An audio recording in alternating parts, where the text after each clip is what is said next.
Candace. Yeah. She's not afraid of nobody. She will say whatever she wants to say. She will debate any single person. She'll go out there and do it, right? Ben Shapiro is debating college kids. Yeah. Let's just be honest, right? It's like anytime he debates somebody who's like worthy, he either gets washed or bare minimum stalemate. I've never seen him actually win a debate against somebody who's like educated in the matter. So there's drama going on right now between Ben Shapiro and Candace Owens after she put out a post on X saying that she wanted to debate him on Israel and the current definition of anti-Semitism. Candace told Ben to send location, and, well, he did. But Candace wants there to be a moderator, and she suggested Patrick Bet-David, Joe Rogan, and Lex Friedman. And things just started heating up from there because now even her former employer responded, who fired her from the Daily Wire, which is what started this whole thing after Candace put out a story that then Rabbi Shmuley responded, who is this guy. He took some issues with a couple things Candace said, which then led to this whole anti-Semitism pursuit. Yes, at this point, everyone knows Candace Owens and Ben Shapiro had a falling about, to put it kindly. Candace loved the Daily Wire.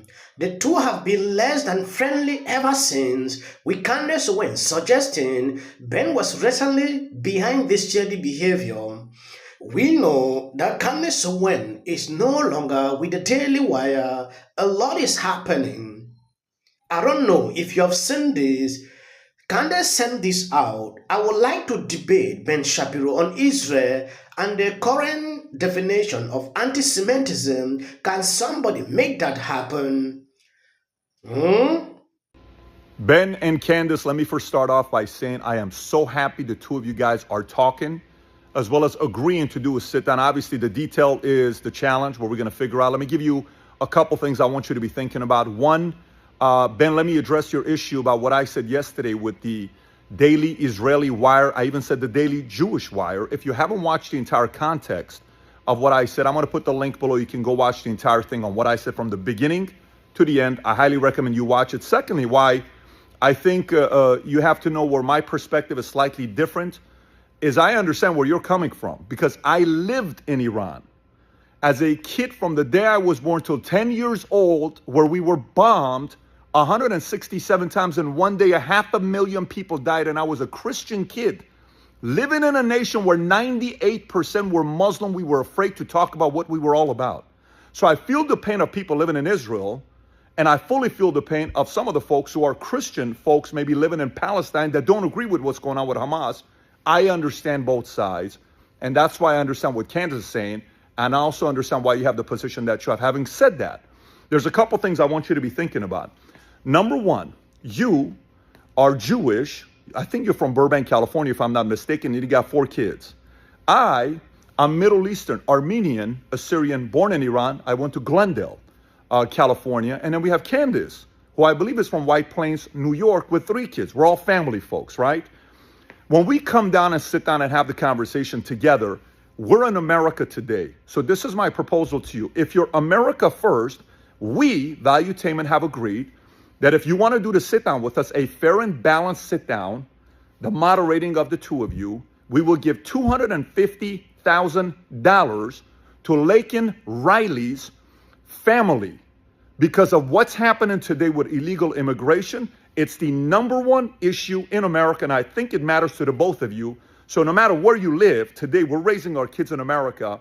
So I want to make sure we're America first. And last but not least, while we're talking about this, I'm going to be around for a very long time in this space. We're going to be hosting many, many different types of conversations like this.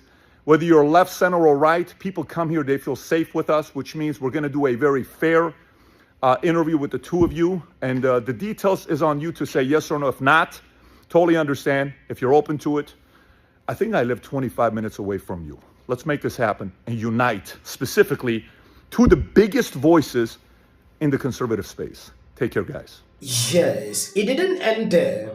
I'm sure you can appreciate why I prefer to keep this off the Daily Wire platform, as well as the true reason why we were never able to make any discussions happen. Let's choose a neutral, trustworthy platform. I vote Patrick Bet-David. That is where Candace Owens won that the debate should happen.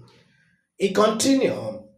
I'm not hiding behind any moderator. I'm just choosing not to bring eyes to the Daily Wire. You are rather typically removing PBD words from their proper context to make it seem as though he basically attacked you. Rather, he offered free advice. The Daily Wire will. Candace, I see why you want to hide behind a moderator, particularly one who said we should rename our company the Daily Jewish Wire just yesterday. Can you at least talk to just sort of where it's at now? She's free to do whatever she wants to do, to be wherever she wants to be. When it comes to the hosts on the Daily Wire, obviously, everyone is able to say what they want. Nobody ever comes to me and says, you can't say X. Nobody ever says that to Walsh, and no one ever said that to Candace. But the reality is that there is an Overton window at the Daily Wire. Obviously, there was a non-meeting of the minds. That's pretty much all I can say on this. Daily Wire has a very strong editorial position on a wide variety of issues. And by the way, I should say that, there are a lot of people who are suggesting this is about disagreements over Israel. I mean, I can safely say it is not about disagreements over Israel, to the extent that, without reference to Candace at all here, Matt Walsh has taken the position that America ought not be involved in the Middle East at all. That's just a pure isolationist position. I disagree with it. I think it's wrong. I think that it's short-sighted. But again, he's on our platform. That is well within the range of acceptable discourse at the Daily Wire. He's trying to gaslight us. By the way, the views on Daily Wire videos are way down. It looks like they're hemorrhaging viewers. Ben Shapiro has created an entire mess for himself and his company, and all because he disagreed with a colleague. Ben Shapiro has always been on the soapbox about freedom of speech. The Daily Wire has criticized company after company after company that fired one of their employees because they said something that they didn't particularly like. Cancel culture. There's a Ben Shapiro freedom of speech montage out there, and it's a long one. Ben Shapiro has done a couple of interviews since all this, and he has not handled himself at all in the way he needs to be handling himself. Yes, what I've seen going on here is just now like a game of interest. Candace Owens does not want this debate to happen on Daily Wire because she left there. It's still like using a means to give them more money. Patrick David donated this money, like, okay, I will give $250,000 to this family. Though a lot of people criticize that you cannot be debating or doing this, to the deceased family. If you want to donate money to the family, you can just do that. That is, according to some people on X. Now going back into what is happening, Candace Owens put out Joe Rogan and the other guy, that if Ben is not in accord with Patrick David, he should be able to choose other people, but not the Daily Wire. It is left on Ben Shapiro to respond on this. I know he will not accept because he's still no benefit in that. But forget about money. It is important. We know, their versions. They should be able to speak up. We should be able to know. They should be able to come to a compromise. That is what people want to see. Yeah. Not, I hate to see people that I used to follow, I used to admire, fighting. It is crazy to me. Especially on the same party. You have a common enemies that you're supposed to be defeating on daily basis, not among yourself. I'll just ask you a question. Is it sad? Is it sad? Sure. I don't want to cut each other off, okay?